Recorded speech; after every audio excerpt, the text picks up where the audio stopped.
Le cinéaste Michel Deville, qui a fait tourner Brigitte Bardot, Romy Schneider, Jeanne Moreau, Catherine Deneuve, Jane Birkin ou encore Emmanuel Béard, est mort le 16 février à l'âge de 91 ans et a été enterré ce lundi 20 février, a affirmé son épouse et collaboratrice Rosalande Deville à la.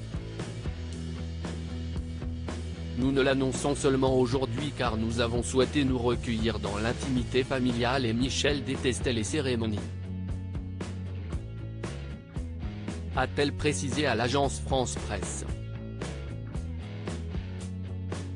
Le réalisateur de Péril en la demeure, décédé de vieillesse, selon son épouse, a été inhumé au cimetière de Boulogne-Billancourt, sa ville.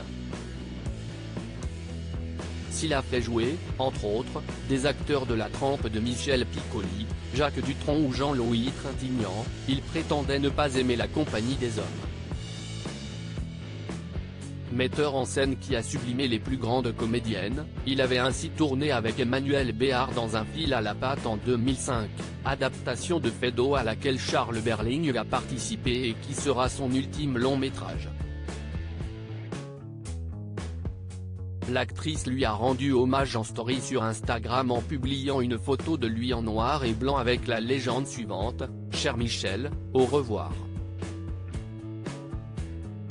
Poète solitaire auteur d'une trentaine de longs métrages, Michel Deville a reçu 2 Césars pour Le Dossier 51, 1979, meilleur scénario, et pour Péril en la demeure, 1986, meilleur réalisateur. Il est également acclamé pour La lectrice avec Miou Miou, qui avait valu à l'actrice une nomination au César. Tous mes films, les comédies comme d'autres plus sérieux, voire graves, ont été pour moi des jeux, avec des règles, disait cet homme au visage osseux et au regard bleu acier qui aimait par-dessus tout traiter des êtres humains face à leurs instincts. Michel Deville, qui prétendait être solitaire et asocial, était un cinéaste minutieux, doué pour mettre en image un instant, une phrase, un beau paysage, un beau visage. Il ne me suffit pas de les voir, j'ai besoin de les retenir.